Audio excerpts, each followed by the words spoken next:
Good to have you with us. We're live today in Swampland, USA, coming to you from your nation's capital in Washington, D.C. It's like we're in a glass-bottom houseboat with a flashlight, and you look down, and we're floating on the swamp, and you look down, and ooh, you can see a lot. What do we see down there? Kind of remember the old romper room where they'd be like, we see Johnny. Who do we see down there, Curtis? Oh! There's Mitch McConnell. He's there. He's having a $2,000 cornflake breakfast. Who else is down there? Barbara's down there. There's a lot of people down. Paul Ryan's down there. Pelosi. Got to see a lot of people here in the swamp. We're live today in D.C., broadcasting from this beautiful, plush headquarters, the Corey Lewandowski, Inc. National Galactic Milky Way headquarters. Now, not everybody can come in this place, Curtis. Ellis. I mean, this is, as you see, we're in the lap of luxury. Very exclusive. Here. High security, too. High security.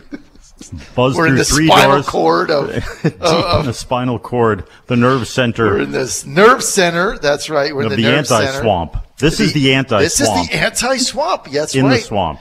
And Curtis is with us. There's a giant drain in the back of this room for draining the swamp. Joining me live for the next hour, trying to drain the swamp, is Curtis John Ellis. Fredericks has his big can of Drano. He's pouring it down the drain. I need one of those snakes. What do you call them? Not the real snake. Right. You like know, the plumber's snake. The plumber snake. Yeah. We need a plumber plunger. A plunger. We need a plunger. We're going to make sure the pipes are open here, baby. We're draining the swamp. Joining us now live for the next hour, because he's a fun guy and a good friend of mine, is Curtis Ellis. Curtis was a former senior policy advisor and in the communications department for the Trump campaign, based in Trump Tower in New York. And now he's a senior policy advisor with America First Policies. And he is joining us here live in D.C. in Corey Lewandowski, Drano Land. Drano Land. Swampo. Lewandowski's trying to drain the swamp. And he's with America First Policies, too, I should point out. He's with America First Policies. He's a spokesperson. And a senior advisor over there. Yeah. So you guys kind of got the same title. Oh, yeah. Well, I always defer to Corey. He's senior. He's senior. He's super senior. I'm junior senior. He's super senior advisor. I'm assistant senior. You're or something. Senior Deputy advisor. senior. I don't know. But basically, you work for Lewandowski. And we all work for Lewandowski. We work for the cause. We work to drain the swamp. That's right. We work to make America great again. It's good to have you here, though. Hey, it's great Curtis, to be here, John. It's been such a long time since I've been able to join you on the air, floating here above the swamp creatures. Floating? We're floating on the swamp. We're floating on the swamp. With a glass-bottom boat. But we're in the air everywhere. So lots going on that we're going to talk about today. But look, I want to talk about two things. I want to talk about the book that we're writing. We'll get to that in a minute. And we're not having Curtis on because he's writing a book. I know you get so many of these people on. I'm writing a book. Can I come on your show? Right. Our attitude is buy an ad. Here's our rates. We're so bad. But Curtis, I want to talk about Graham Cassidy, and then I want to talk about Alabama. My two topics today. So I'm very excited. Now, one we agree on, the other not so much. So let's get to the one where we agree on. I love this Graham Cassidy bill, Curtis. I love it. I love the bill because I love the idea of throwing the whole thing back to the states and letting them figure it out. And if Vermont wants Bernie Sanders socialized medicine, have at it. If Governor Moonbeam wants some kind of single-payer socialist system for illegal immigrants and everybody, they can bring illegal immigrants in. Right, have at it. Here's the money. People used to go to Tijuana to get cancer treatment, right? You know, that Laetrile thing. Right. Now you can have all of Mexico come to California for his. I mean, think about alien care, whatever he wants to call it. If you don't like big government making decisions, you can shrink it a little bit and turn it over to the states. Well, look, President Trump doesn't think the swamp should be making our health care decisions. So he wants to give it back to, he's backing Graham Cassidy, and Graham Cassidy gives it to the states. Here's your money. Do with it what you want. You have to spend it on health care. You can't be building bridges to nowhere with it. But how you spend the money, how you craft your healthcare system, you figure it out. If you want to stay in Obamacare, stay in Obamacare. If you want to have a market-oriented system, have a market-oriented system. If you want to give everybody in your state $500,000 for a healthcare savings account, if the legislature approves it and your governor approves it and the people want it, fine, that's your call. I mean, really, it just makes perfect sense to let the states decide. Wyoming is different than New York. Let them have different systems. So the president doesn't want the swamp making these decisions. I mean, I think that is put as succinctly as we can get. Let's turn it back over to the states. And for those conservatives, I've gotten some pushback today from, you need to repeal it. It's not going to get repealed, right?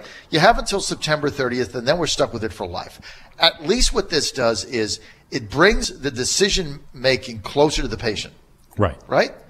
And now... And it drains the swamp. It drains the swamp. Because the swamp lives on lobbyist contributions, right? Every Washington politician essentially extorts money from the healthcare industry, from the pharmaceutical industry, from industry A through Z, saying, we have the power to regulate your industry. Give me money and I'll write regulations to help you. Take that power away from the guys in Washington, send it back to 50 state capitals. You have begun draining the swamp. You've cut off their lifeblood, corporate donations. And that is their lifeblood. That's right. Donations. So you cut those off.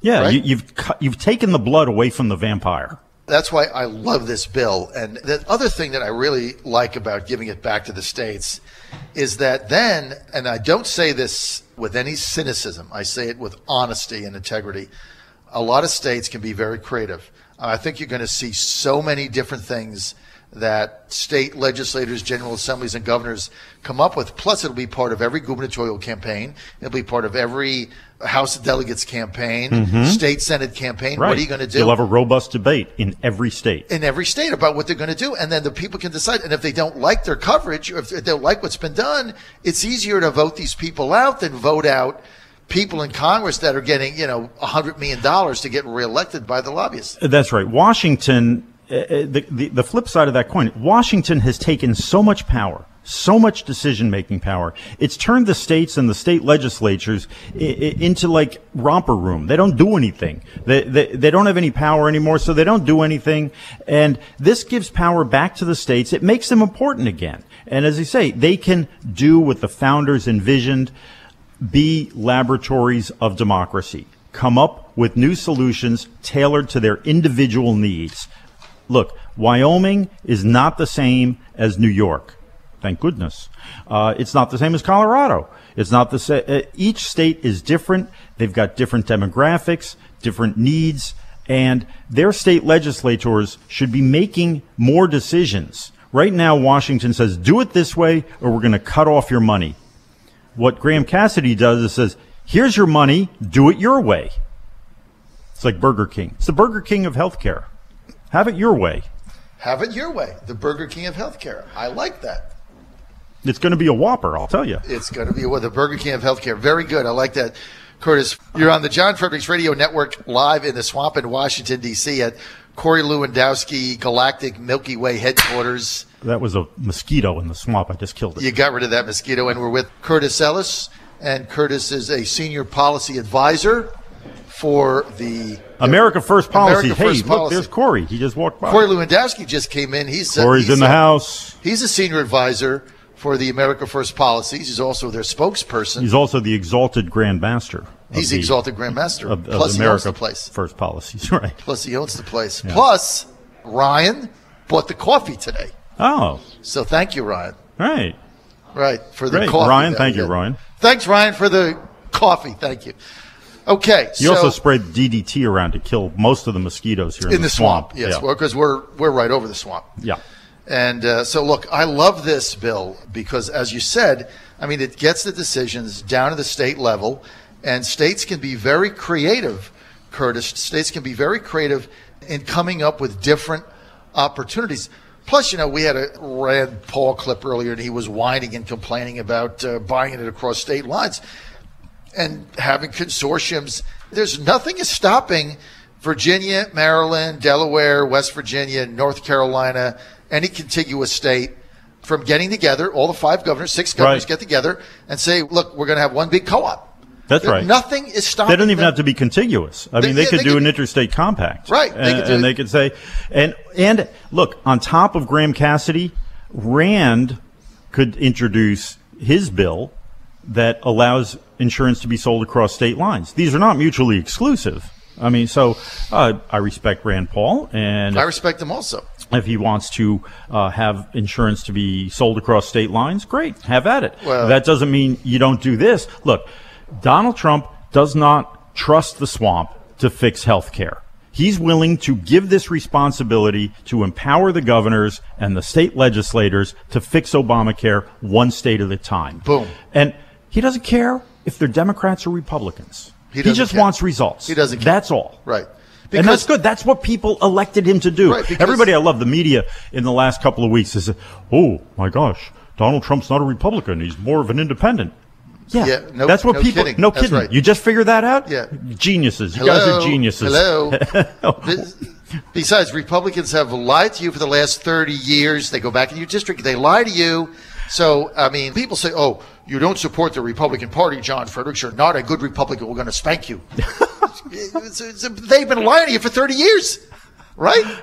I mean, Donald Trump defeated 16 other candidates who were kind of down the middle, straight up Republican Party regulars. He defeated them. What do you think that tells you? That he's not.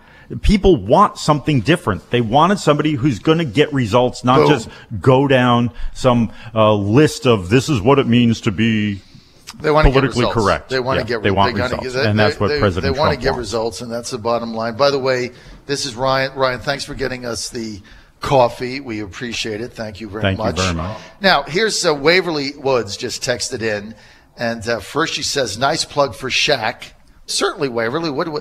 If you want to drain the swamp and you live in Northern Virginia and you're in Barbara Comstock's district, you can go to shackhill.com, send him a donation, and, you know, maybe if he can raise, he ran for Senate, he raised $19,000. Ooh. He's got to get a little Big over time. that. Send him $25, right? Throw him a bone. Yeah. Just so we can keep talking about it. Right. I mean, $19,000, you could buy one spot on your radio show. Pretty much. Waverly says, shackhill.com. Waverly says, what's to stop them from lobbying the swamps within the state? Okay. Aha. Great question. Very Waverly. good question. It's a very good question. Nothing is the number one answer. Right. Not especially in Virginia because it's like the Wild West, right? Yeah. But, Waverly, here's the difference. Wouldn't you rather, if you don't like what's going on with healthcare in Virginia, Waverly, you live in Virginia Beach, right?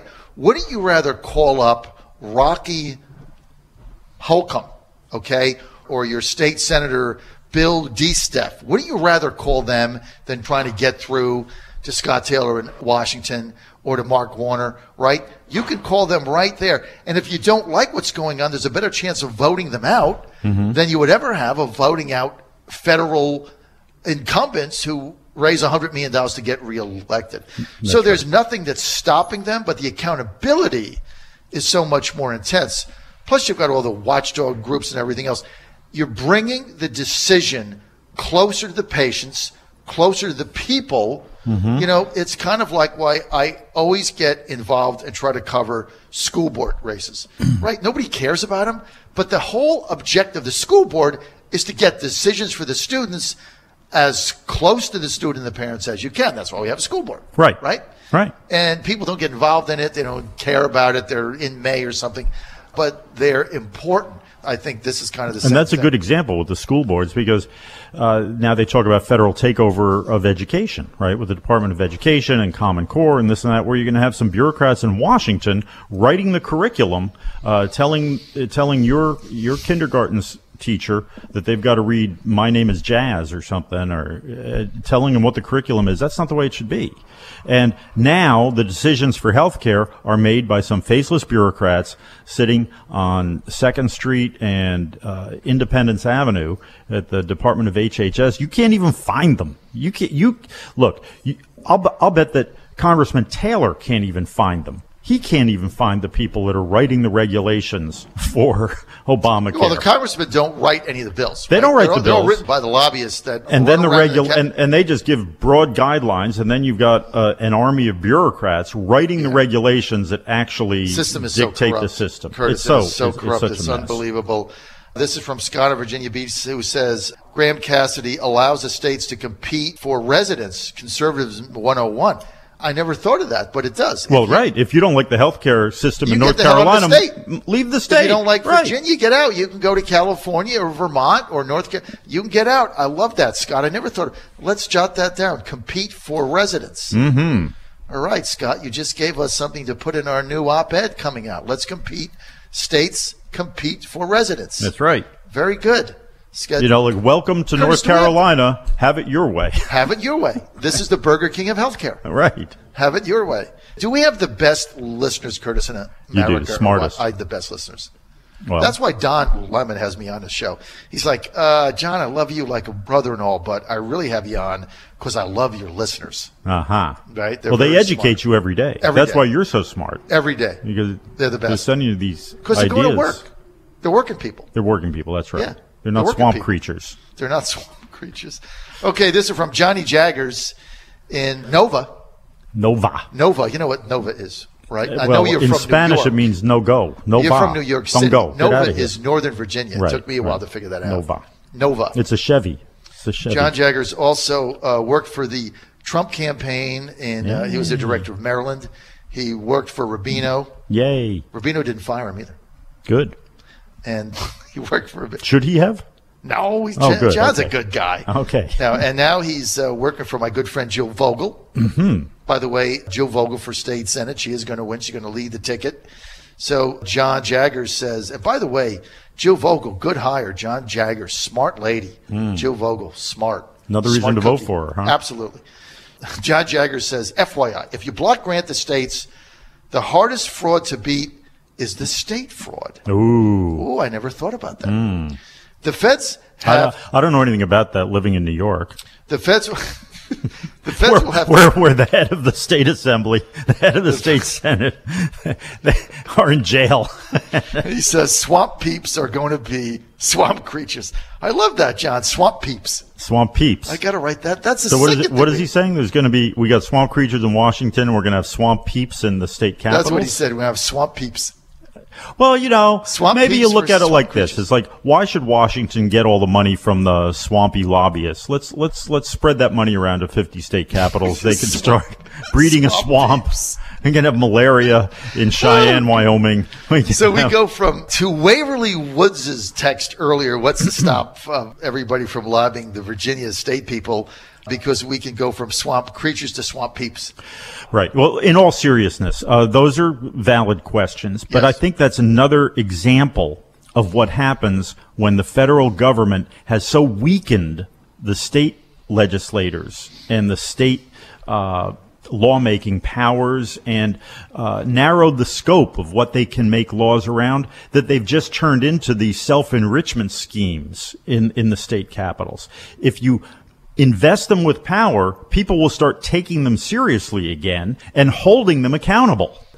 I'm here live at the Swamp with Curtis Ellis. Curtis is the new senior policy advisor of America First Policies with us here. And Curtis, we had the opportunity to break bread last night and eat a few pistachio nuts, I think is what we end up eating last We night. broke a few pistachio shells. Yes, we did that. And as we were putting the finishing touches on, should I tell everybody this, Curtis? Should I share it? Should I throw it out there? Keep it a secret. Should I keep it a secret? Keep it a secret. It's Don't out, tell though. them. Let's leak it. Let's be a leaker. Oh.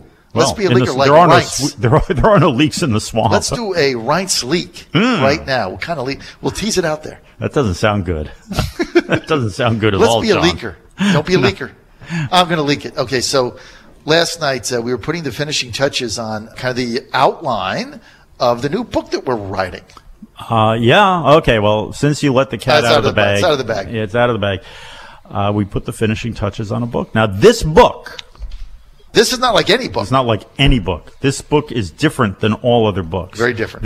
This one book The book. will give you everything you need to know to win an election in the new politics of America. Yeah, because they've been there forever, and I learned from them. For a candidate, you need to read this book. It will tell you everything you need to know in order to win that election, no matter what you're running for. You could be running for dog catcher. School board. You could be running for the school bus. Congress. Shaq Hill needs to read this book. That's right. Hey, Randy Shaq Forbes Hill. needs to read this book. No, he doesn't need to read it anymore. Randy Forbes needs to. He No, should he have read doesn't. this book. He's an ambassador or something now. No, he doesn't have a Anybody, job. no matter what you're running for, if you're running for your dog that ran away, you need to read this book. It will tell you everything. Everything You ever need needed to know One book. to win. This is the Any race. handbook, and it's like, and I'm not talking about like how to import illegal immigrants to vote fraudulently. No, That was Hillary's book. That what happened. She didn't get enough illegal immigrants voting. No, this is pure integrity, legal, 100% legal integrity advice, and that's all we can tell you. You're going to want to read this You're book. going to want to read the book. This year's particularly a big deal after the presidential election, and Virginia is thought of sometimes as a swing state. So I think there's going to be a lot of interest in this debate, and I think typically In the future, Or why they're going to lose. or why they're going to lose. This book will answer that question. It is all the of book. those questions, It's all in one book. all in one book. Very You know? one thin It's book, very deep. deep, You thin know, and it's not deep. like one of the thinnest books that I have. My father got me a long time ago. Yes, it's called what? It's called 100 Years of German Humor. Very thin book, Fit it very out. thin, very It's only a short couple book. pages. All right. I also got another thin book from my mom. You know, I'm an Axis baby, right? You're an Part of the Axis baby. Axis baby. What were you born in? Mom's in Italy, dad's German. I'm an Axis baby. You're an Axis baby. Right? They Oh, did the little okay. thing there going on. You know, you better I'm be an Axis careful. baby, You better and be my father- careful. Antifa's going to come after you. And I'm an Axis baby, and my mom's Italian. She also gave me a very thin book. I got two what's very that? thin books. I got two very The thin Italian books. Book of Organization. No, that was 5 pages. Okay. This is the. This was The this British, was the British, Italian the book. British cookbook of gourmet cooking. That was 6 pages. No, This no. is only 2 pages, and even the 2 pages were sparse. And that is Italian war heroes. Here we are dealing in ethnic stereotypes. I mean, we are going to be. But it's John. okay because it's my ethnicity. I see. I'm Okay. German and Italian, so I can make Right. fun of myself. Yeah. All right. But the thinnest book is Warn- just my father make gave me. sure that's known to the 100 audience, years otherwise- of German. Oh, Pam says, "What's the name of the book?"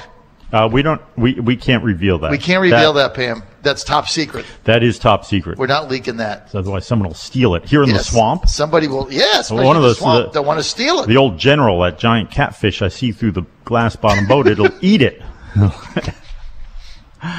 No question. Okay, we got a couple of clips here coming up, and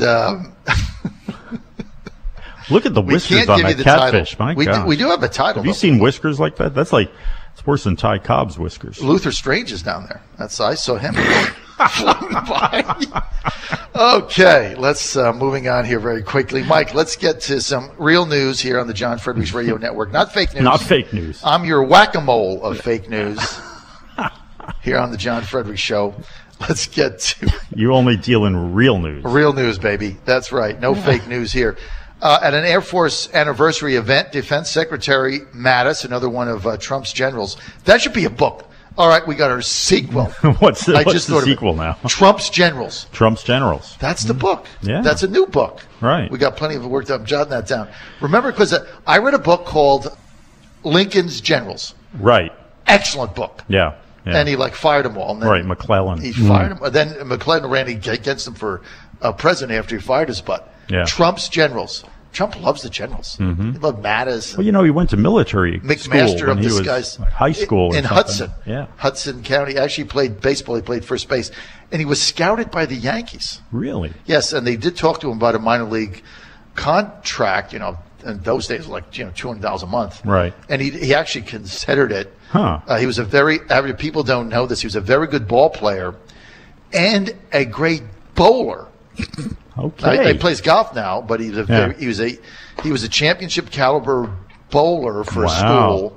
But he played first base. He hit cleanup, and in his senior season, he led the team. He hit like 30 homers, and led the team in RBIs and batting average. So he could hit. Yeah. And I understand he was a pretty good defensive first baseman. How he got off on that tangent, I don't know.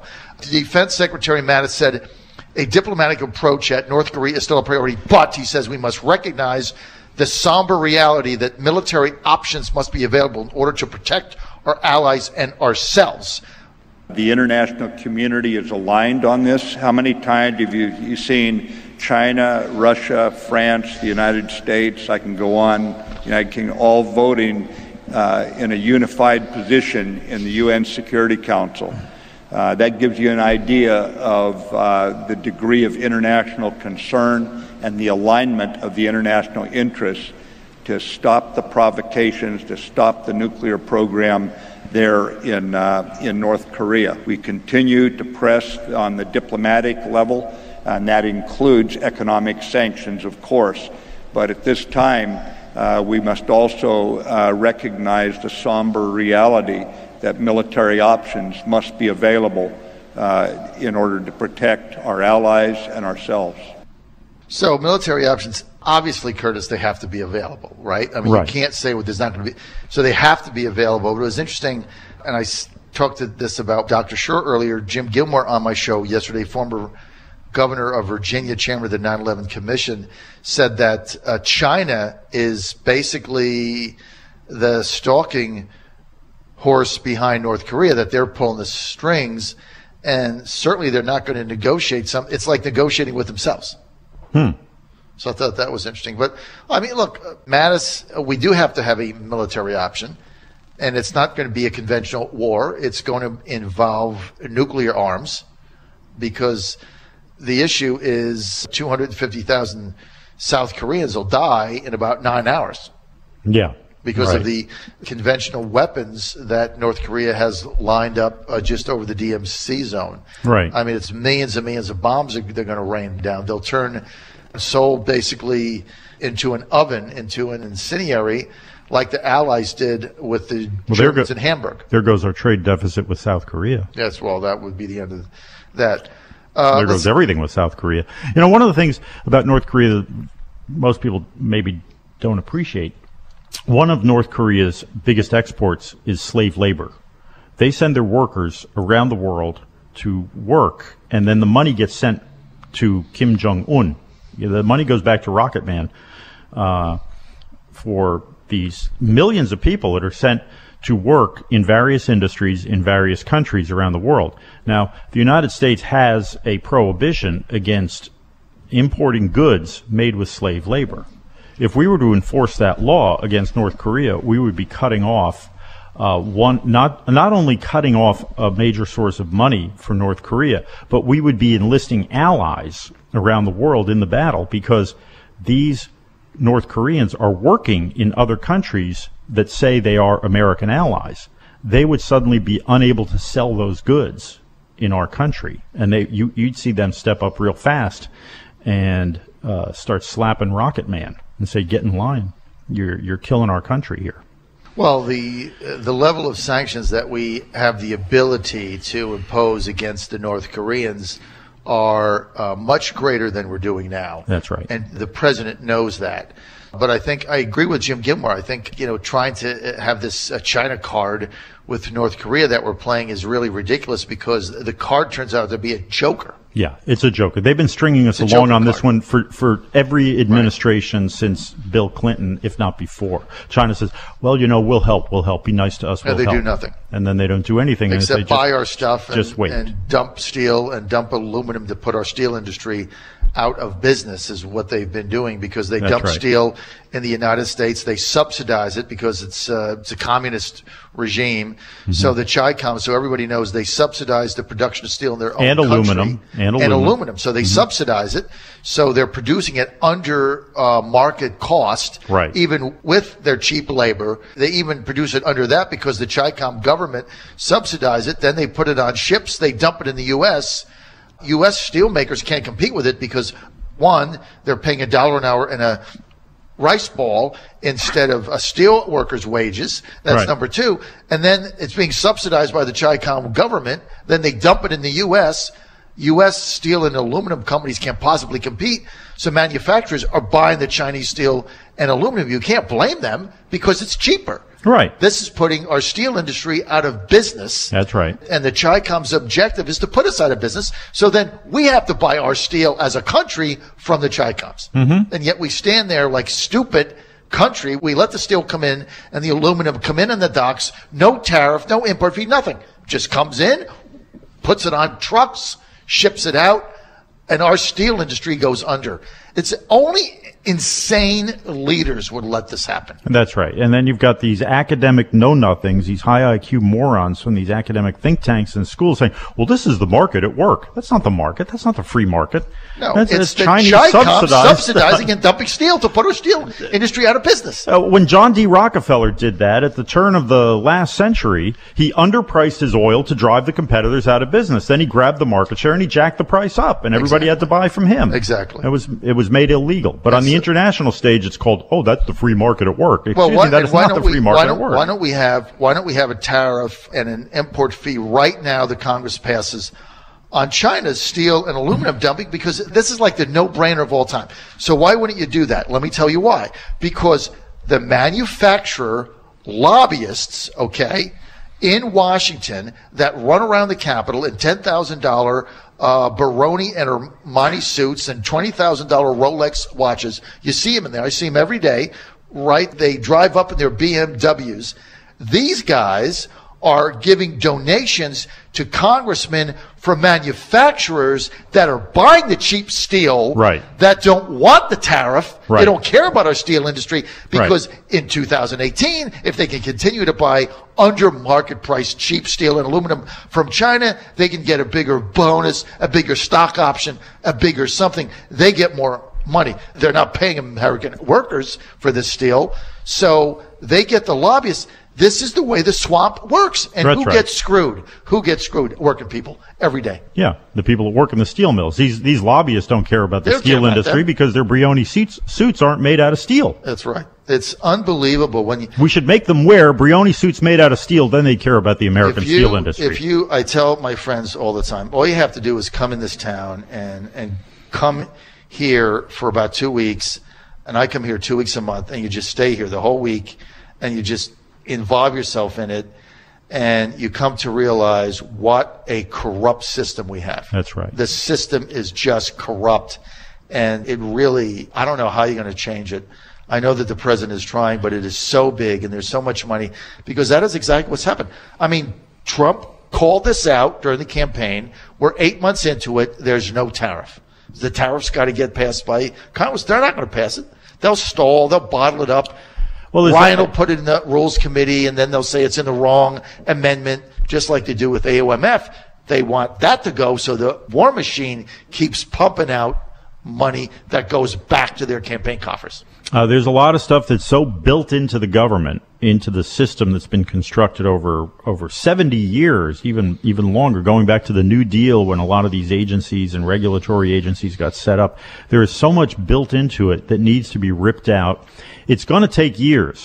It's not going to be a quick solution, but you've got to have the determination to do it, and it's got to be exposed, and you got to keep an eye on it. And that's why I think it's so important, getting back to Graham Cassidy, to just take it out of Washington, give it back to the states, get it out of here. Because there is so much here that unless you starve, it's like a cancer tumor. If you starve the blood to the tumor dies. The money and the power, the putting the power in Washington gives these swamp creatures the power to extort money from the industries that they regulate.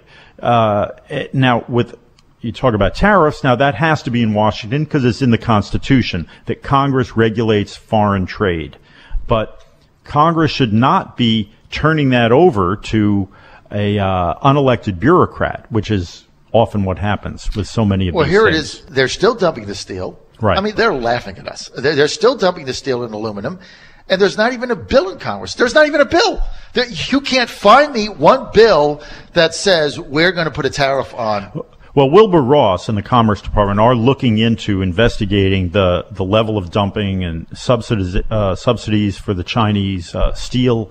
Now, there is a law in the books that allows the president, under national security grounds, to impose tariffs, even without Congress. So why hasn't he done that? Well, they got to investigate and build a case, because you can imagine the hue and cry that's going to come up if he does that. My gosh, they're going to say the world's falling apart, the sky's falling. It doesn't sound presidential either, you know. And it's going to be both sides, right and left. That's because we have what we call is the uni party. There's one party It doesn't get RDs. That's why I get the Democrats on my show. People get upset. It's all the same. It doesn't matter. It's got the Green Party money. That's all it is, right? But when the president attempts to do this, and they'll build a case, when they attempt to do this, he'll get opposed from right and left, from the R's and the D's. And then what you're going to get is all of the think tanks are going to come out in opposition to it. Heritage Foundation, Cato, this, that, and the other, right? AEI, they'll all come out against it. Yeah, who funds those think tanks? Bingo. Right. Who funds it? You look at the thing, these are deep thinkers that sit around thinking all the time. They must be very smart people. Well, maybe they are very smart. They're so smart they know who pays the freight. That's exactly it. That's why it is so difficult. And what the lobbyists have done, and the slave trade network and the cheap labor globalist open border crowd has done with the Pavlov's dog, free trade is good for you, even though you'll die. Free trade is good for you, right? What they've done is they've set up all of these institutions, like, and I'll pick out the one we all know and love, the Heritage Foundation, right? These conservative think tank. And they fund them, and part of the funding is to be sure that they promote policies that will perpetuate the continuation of cheap labor and slave trade in the United States to drive down wages, because from that, these companies who are funding them make hundreds of millions of dollars. Am I right? You are exactly right. I recommend everybody read the book, not our book. Our book. Oh, that one, but we'll get to that later. Read the book, We Wanted Workers, by George Borjas, B-O-R-J-A-S. George Borjas, he is one of these smart guys from the Kennedy School of Government. He's an immigration economist, and he has written the book on the effect of immigration and immigrants on the domestic labor wages, on the domestic labor force, the effect of immigration on wages in America. And he deconstructs all of the arguments, because you hear all the time from these think tanks, immigration doesn't affect wages. As a matter of fact, most of the evidence shows that it has a negligible effect or no effect whatsoever, or actually it raises GDP because you have more people buying goods and doing things. Well, that's a bunch of nonsense. And this guy is the world's foremost authority on the subject. Everybody recognizes that he knows what he's talking about. And he shows that, in fact, bringing in unrestricted, unlimited numbers of low-skilled workers hurts the people at the bottom, hurts American citizens at the bottom of the workforce. The people doesn't hurt the PhDs, but it hurts the grass cutters. All right, John Fredericks Radio Network. I want to thank Curtis Ellis for being with us today, American First Policy's Senior Policy Advisor. And he's also the co-author with me on our book. We're not going to tell you the title, but it is the book to read along with We Wanted Workers.